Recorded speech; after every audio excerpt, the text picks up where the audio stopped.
공의로운 하나님의 위로를 기대하라.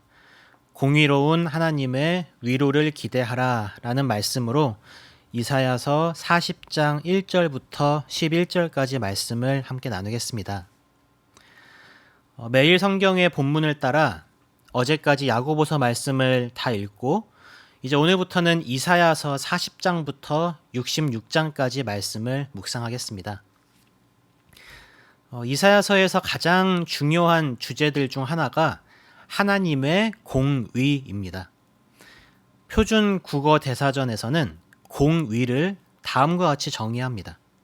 공평하고 위로운 도의. 즉 어느 한쪽에 치우치지 않으면서도 악을 처벌하고 선을 칭찬하는 것, 그래서 의가 세워지도록 하는 것입니다. 하나님은 죄에 대해 책망하시고 심판하심으로써 의가 설 수 있도록 하십니다. 이것이 이사야서의 전반부에 해당하는 1장부터 39장까지의 주요한 내용입니다. 이사야 선지자의 글을 통하여 우리는 이 당시 하나님의 눈에 이스라엘 민족이 어떻게 비춰졌는가를 알 수 있습니다. 그들은 행위가 부패한 자식으로 불렸습니다. 고관들은 도둑과 손잡고 다 뇌물을 사랑하며 사회적 약자들인 고아와 과부의 억울함을 외면했습니다. 사회적으로, 도덕적으로 심각하게 타락했을 뿐만 아니라 우상 숭배를 일삼고 더 나아가 하나님의 율법을 버리고 하나님의 말씀을 멸시하며 배반했습니다. 종교적으로 타락하여서 성회와 더불어서 악을 함께 행했습니다. 하나님은 이방 민족을 사용하셔서 징계하셨지만 징계 후에 남은 자들도 여전히 하나님을 대적합니다. 28장 7절부터 8절에 보면 심지어 제사장과 선지자들조차도 독한 술에 취해서 비틀거리고 환상을 잘못 해석하고 재판할 때 실수를 연발합니다. 그들에 대한 하나님의 평가가 이렇습니다. 모든 상에는 토한 것, 더러운 것이 가득하고 깨끗한 것이 없도다.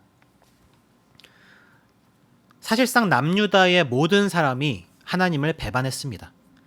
더러운 것이 가득하고 깨끗한 것이 없도다. 29장 13절에서 하나님은 또 다음과 같이 탄식하십니다. 주께서 이르시되 이 백성이 입으로는 나를 가까이하며 입술로는 나를 공경하나 그들의 마음은 내게서 멀리 떠났나니 그들이 나를 경외함은 사람의 계명으로 가르침을 받았을 뿐이라. 사람이 자기 필요에 따라 자기 기준으로 하나님과 하나님의 말씀을 사용할 뿐이라는 거죠.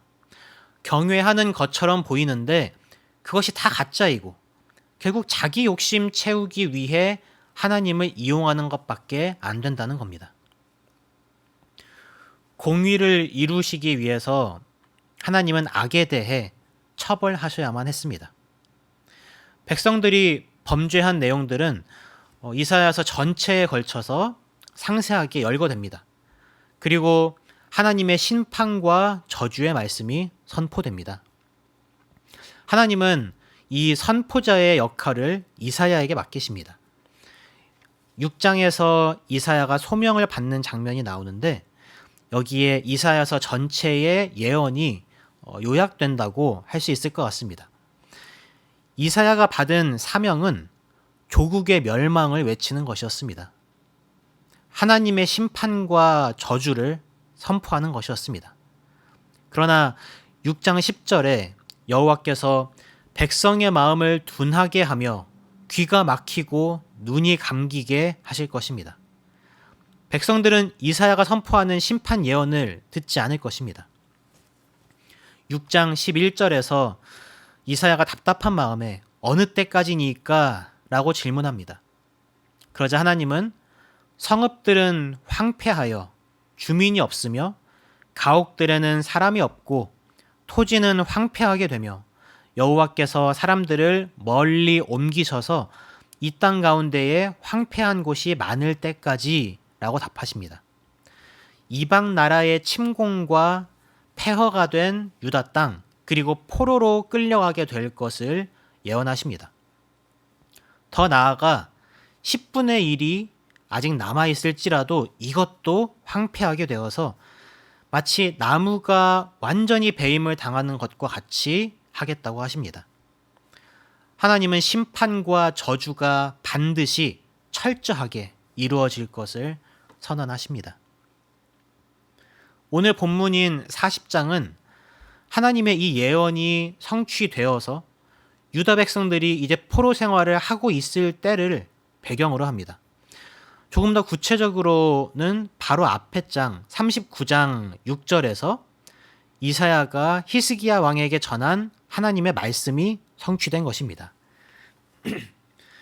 이사야서 39장 6절에 보라, 날이 이르리니 내 집에 있는 모든 소유와 내 조상들이 오늘까지 쌓아둔 것이 모두 바벨론으로 옮긴 바 되고 남을 것이 없으리라. 여호와의 말이니라. 주전 587년 바벨론에 의해 예루살렘은 함락되고 수많은 사람들이 죽거나 바벨론으로 노예로 끌려갔습니다. 여기까지가 사람들이 흔히 생각하는 공의로움입니다. 선을 칭찬하고 격려하며 악은 처벌하고 심판하는 것. 그런데 하나님의 공의는 여기에서 끝나지 않습니다. 하나님의 공의는 격려와 처벌 이상의 특별함이 있습니다. 하나님은 여전히 선한 것이 보이지 않는 이스라엘 백성들을 끝까지 사랑하시고 회복시키시고 구원하십니다.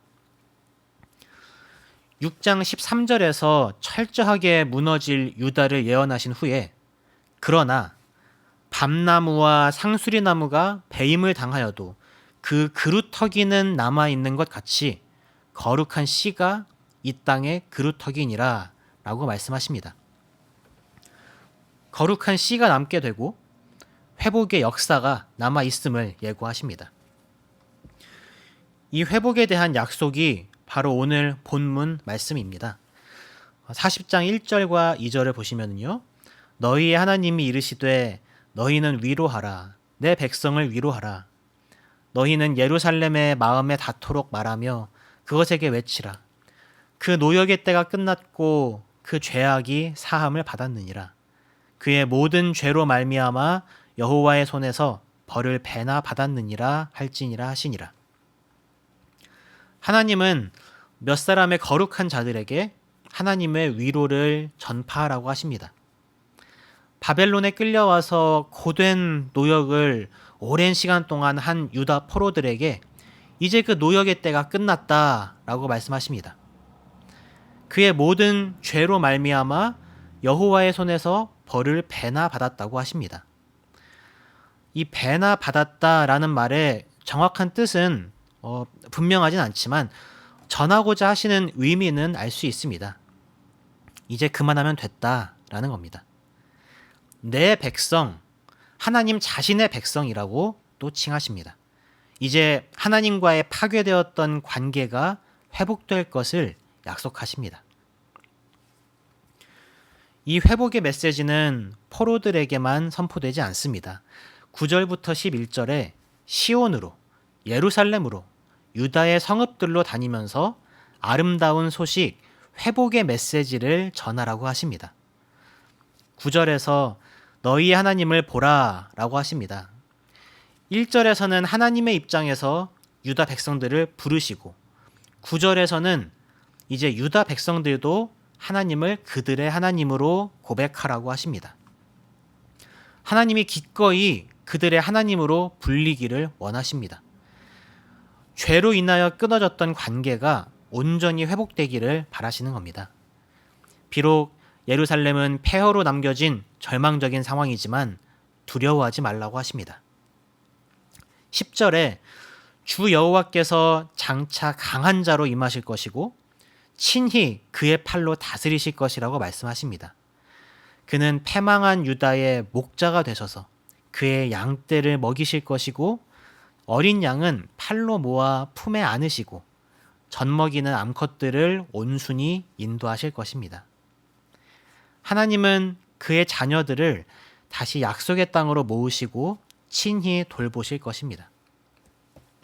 3절부터 5절은 하나님이 유다 백성과 함께 하실 것을 더욱 명확하게 확인시켜 줍니다. 3절부터 5절을 제가 읽어보겠습니다. 외치는 자의 소리여 이르되 너희는 광야에서 여호와의 길을 예비하라. 사막에서 우리 하나님의 대로를 평탄하게 하라. 골짜기마다 도두어지며 산마다 언덕마다 낮아지며 고르지 아니한 곳이 평탄하게 되며 험한 곳이 평지가 될 것이요 여호와의 영광이 나타나고 모든 육체가 그것을 함께 보리라. 이는 여호와의 입이 말씀하셨느니라. 아멘. 유대인의 귀환을 위해서 길을 예비하는 것이 아닙니다. 여호와의 길입니다. 우리 하나님의 대로입니다. 이 우리 하나님의 대로를 원어에 충실하게 번역하면 우리 하나님을 위한 혹은 우리 하나님께 속한으로 읽을 수 있습니다. 그 길은 하나님을 위한 길이고 하나님께 속한 길입니다. 왕의 대로입니다. 이 당시에 나라들은 물자 운반과 교통을 위해 수많은 인력을 동원하여 왕의 대로를 만들었습니다. 그러나 하나님은 말씀으로 골짜기가 채워지고 산과 언덕이 낮아져서 평탄하게 하십니다. 하나님께서 말씀하셨기 때문에 이것은 명료하고 확실하게 이루어질 것입니다. 하나님은 패역한 유다를 떠나시고 벌하신 후에 이제 다시 그들에게 돌아오셔서 위로하시고 회복시키시며 함께 하실 것을 왕의 대로를 예비하며 더욱 확실하게 하십니다. 그러나 동시에 하나님은 사람의 완악함을 간과하지 않으십니다. 6절부터 7절에 모든 육체는 풀이요 그의 모든 아름다움은 들의 꽃과 같으니 풀은 마르고 꽃이 시들면 여호와의 기운이 그 위에 불미라. 이 백성은 실로 풀이로다. 말씀하십니다. 유다가 아무리 아름답고 영광스러운 모습으로 보인다 할지라도 하나님의 영이 그 본질을 파헤쳐 보면 결국 풀이 마름같이 꽃이 시듬같이 초라해질 수밖에 없습니다. 여기 모든 육체의 점령자인 바벨론을 넣어본다면 더욱 그렇겠죠. 그 화려함과 위상이 여호와의 기운 앞에 산산조각 납니다. 결국 바벨론은 하나님 앞에서 심판을 피할 길이 없습니다. 하나님으로 인해 회복되는 유다의 영광도 유다 민족만으로는 금세 마르고 시들어 버릴 뿐입니다. 결국은 하나님이 하셔야 합니다. 심판도 회복도 하나님께 달려 있습니다. 10절 하반절에 그래서 보라 상급이 그에게 있고 보응이 그의 앞에 있다 라고 하십니다. 상급도 보응도 다 하나님께 달려 있습니다. 범죄한 유다 민족은 그 자신의 어떠한 자격으로 인해서 회복되는 것이 아닙니다. 8절에 풀은 마르고 꽃은 시드나 우리 하나님의 말씀은 영원히 서리라. 하나님의 말씀 때문에 회복되는 겁니다. 하나님께서 주체적으로 하신 그 약속을 지키시기 위해서 일방적으로 우리와 맺어주신 그 하나님의 언약을 지키시기 위해 자녀이기에 물론 징계도 하시지만 끝까지 포기하지 않으시고 인도하십니다. 여러분, 하나님은 공의로운 하나님이십니다. 죄와 함께 하실 수 없는 분이시며 선을 지키기 위해 악을 심판하셔야 합니다. 그렇기에 두려운 존재입니다. 오늘날 우리가 살아가는 사회를 보십시오. 이 시대의 문화와 교육 또 신앙적인 타락을 보십시오. 우리 삶에 가득한 죄악을 보십시오. 심판주 앞에서 모든 사람은 풀처럼 마르고 꽃처럼 시들 수밖에 없습니다. 하나님을 알고 나 자신을 정직하게 들여다보면 두려움에 떨 수밖에 없습니다. 그 두려운 하나님의 공의가 가장 두드러지게 보여지는 순간이 바로 그리스도께서 고난받으시며 스스로를 희생하시는 때입니다. 메시아에 대한 다음과 같은 이사야 선언들은 참됩니다. 이사야서 50장 6절, 나를 때리는 자들에게 내 등을 맡기며 나의 수염을 뽑는 자들에게 나의 뺨을 맡기며 모욕과 침뱉음을 당하여도 내 얼굴을 가리지 아니하였느니라. 이사야 52장 14절, 그의 모양이 타인보다 상하였고 그의 모습이 사람들보다 상하였으므로 많은 사람이 그에 대하여 놀랐거니와. 이사야 53장 4절, 그는 멸시를 받아 사람들에게 버림받았으며 간고를 많이 겪었으며 질고를 아는 자라. 마치 사람들이 그에게서 얼굴을 가리는 것 같이 멸시를 당하였고 우리도 그를 귀히 여기지 아니하였도다. 어째서입니까? 왜 하나님의 두려운 공의가 그리스도께로 다 쏟아졌습니까? 그리스도께서는 왜 그 모든 고난을 당하셨습니까? 하나님의 백성된 구원받은 자들이 고침받고 자유를 얻고 위로를 얻게 하기 위해서, 그래서 슬픔이 변하여 기쁨이 되고 근심이 변하여 찬송이 되게 하기 위해서. 사람은 여호와의 기운 앞에 금세 마르고 시듭니다. 믿을 수가 없는 존재입니다. 그러나 하나님의 말씀은 영원히 섭니다. 요한복음에 따르면 예수님이 천지를 창조하신 바로 그 말씀이십니다. 말씀이 사람이 되셔서 언약의 말씀을 성취하시기 위해 오셨습니다. 죄에 대한 심판과 의인에 대한 보상이 그리스도 안에서 완전히 이루어졌고 하나님의 공의가 실현되었습니다.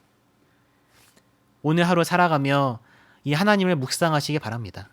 하나님의 공의로우심을 묵상하십시오. 그리고 그리스도 안에서 완전해진 그 의로 말미암아 위로를 받으시기 바랍니다. 기도하겠습니다. 하나님, 사람의 아름다움은 풀과 같고 사람의 영광은 꽃과 같다는 말씀을 기억합니다. 우리가 아무리 겉으로 치장하고 그럴듯해 보이려 할지라도 하나님 앞에서 어찌할 수 없이 마르고 시들 수밖에 없는 죄인임을 고백합니다. 그러한 우리를 하나님의 말씀을 이루시기 위해 구원하시고 회복시키시고 위로하여 주시니 감사합니다. 우리의 참 목자이신 그리스도를 따라 주님 안에서 풍성히 먹으며 그 품에 안기어 인도받는 하루가 되게 하소서. 예수님의 이름으로 기도합니다. 아멘.